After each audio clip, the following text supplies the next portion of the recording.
Hello guys, कैसे हैं आप लोग। उम्मीद है आप लोग फिट होंगे, ज़बरदस्त होंगे, मज़े में होंगे, बढ़िया होंगे और बढ़िया तरीके से हमारे रिएक्शंस को एंजॉय कर मेरा रहे नाम है होंगे। तला। इसमें मौसिन गाइस तो गाइस, रमानंद सागर श्री कृष्णा एपिसोड नंबर 168 का पार्ट नंबर 1 लेकर आ चुके हैं गाइस। जो गाइस लास्ट पार्ट था वो बहुत ही शॉकिंग हो चुका था, क्योंकि फाइनली अर्जुन ने किस प्रकार प्रेशर में आकर, मतलब कि आना तो था, ये सारी मूवमेंट क्रिएट होनी ही होनी थी, क्योंकि जो पितामह भीष्म जी हैं उन्होंने खुद ही अपनी मृत्यु का रास्ता बता दिया और हुआ आप था। देखें at the end of the day वो हमें सैड मोमेंट देखने को मिली कि जो अर्जुन के बेशुमार बाणों ने पितामह भीष्म का सीना छलनी छलनी कर कर दिया। दिया। और ये किस प्रकार हो सका, किस तरह शिकंडी को वो छुपा कर लेकर आए अपने साथ, क्योंकि पितामह भीष्म ने कहा था ये मार्ग और पितामह भीष्म ने ही दिखाया था कि उन्हें। जब भी कोई स्त्री सामने आएगी मैं शस्त्र धारण नहीं करूँगा, ना उठाऊँगा उस पर।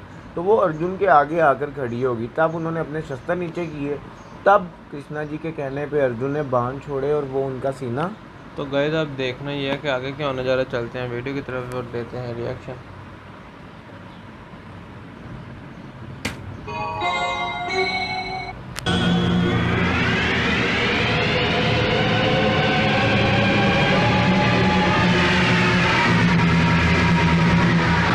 ओह,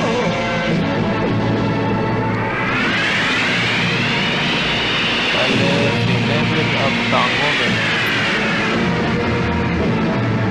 ओह, ओह, ओह, वो फिर भी खड़े हुए हैं।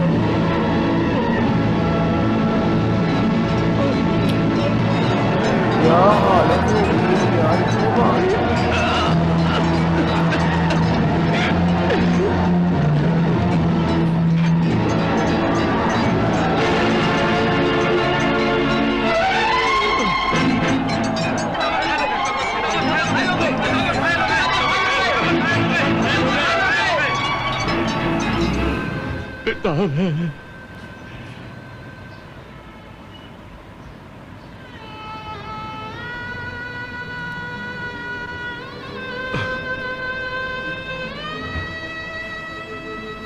गुरु द्रोण, आप इन सबको ले जाएं।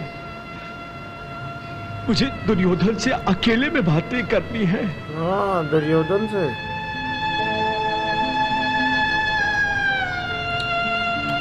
यार आप देखो कि बाण किस, कोई जिस्म का ऐसा हिस्सा नहीं है जहाँ बाण ना हो।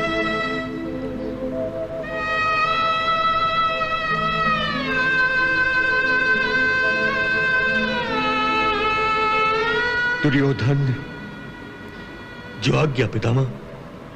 तुम अर्जुन की शक्तियों को नहीं जानते।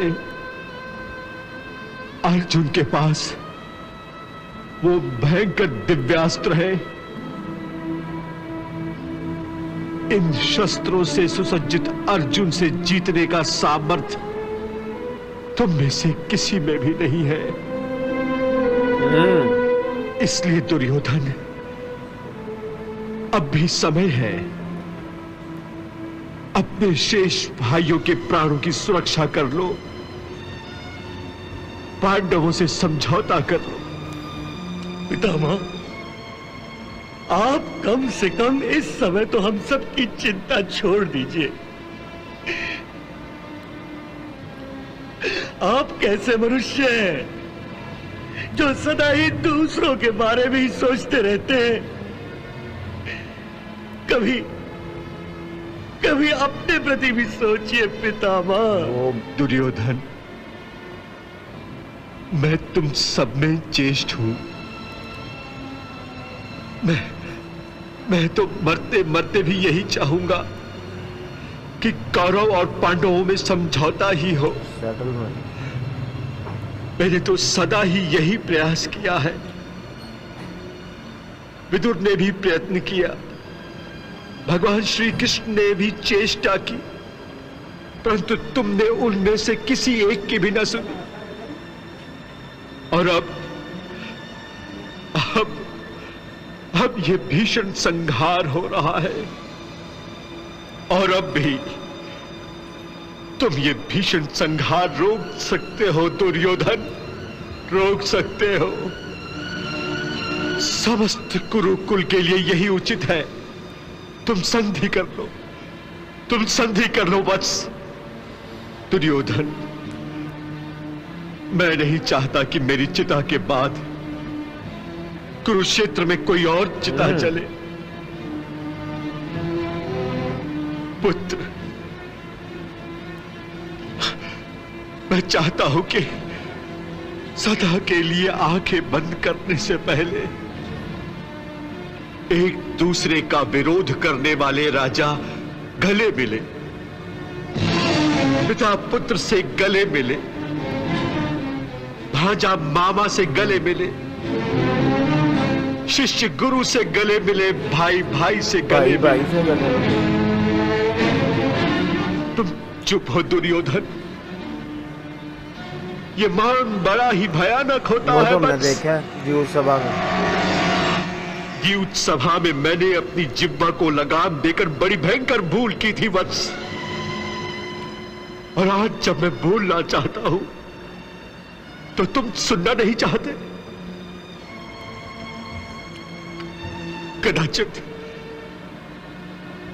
तुम कुछ सोच रहे हो पुत्र, सोचो, हाँ सोचो पुत्र। तुम्हें निर्णय लेने के लिए समय चाहिए ना। मैं देने के लिए तैयार हूं। हाँ, जितना समय चाहिए ले लो, जितना समय चाहिए ले लो। टेढ़ी पूंछ है दुर्योधन। ये शैया मृत्यु शैया तो है, परंतु मेरे प्राण मेरी मृत्यु के नहीं, मेरे अधीन है।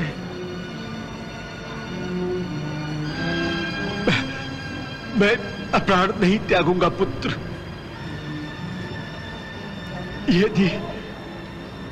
यदि तुम इस युद्ध को समाप्त करना चाहते हो तो मुझे बताओ, मुझे बताओ। और यदि ऐसा करते हुए तुम्हारे मन में ग्लानि की भावना आए, मन में संकोच आए, तो मैं युधिष्ठिर को आदेश दूंगा। वो मेरी आज्ञा का अपमान नहीं करेगा।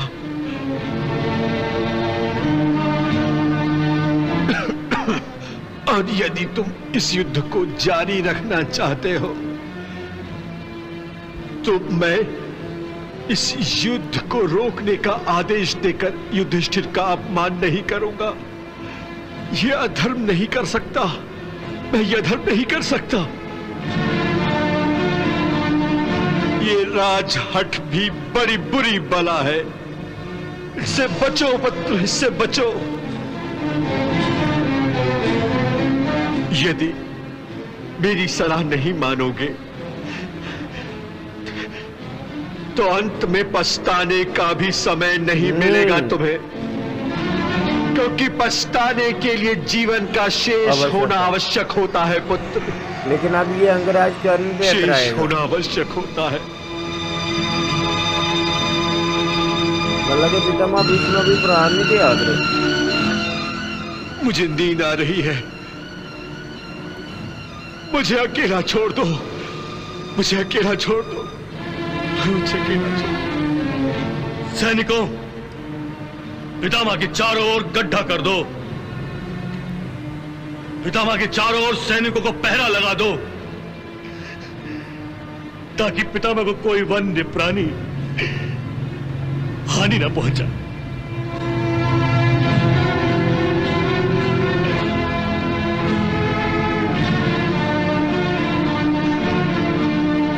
दुर्योधन में इतनी अकल है थी। हाँ फिर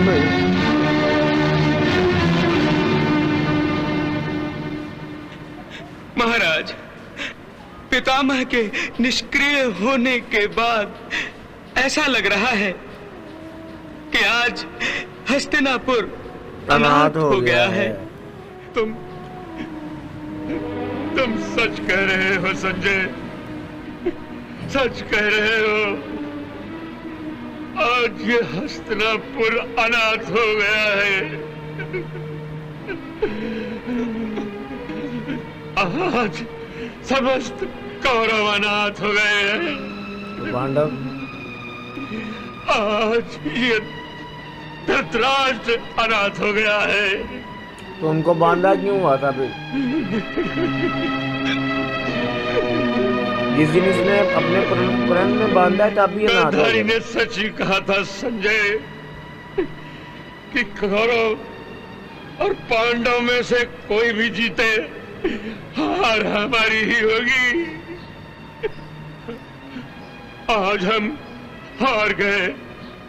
हमारी संपूर्ण पराजय हो गई संजय, संपूर्ण पराजय। महाराज, गांधारी नहीं आई। महाराज,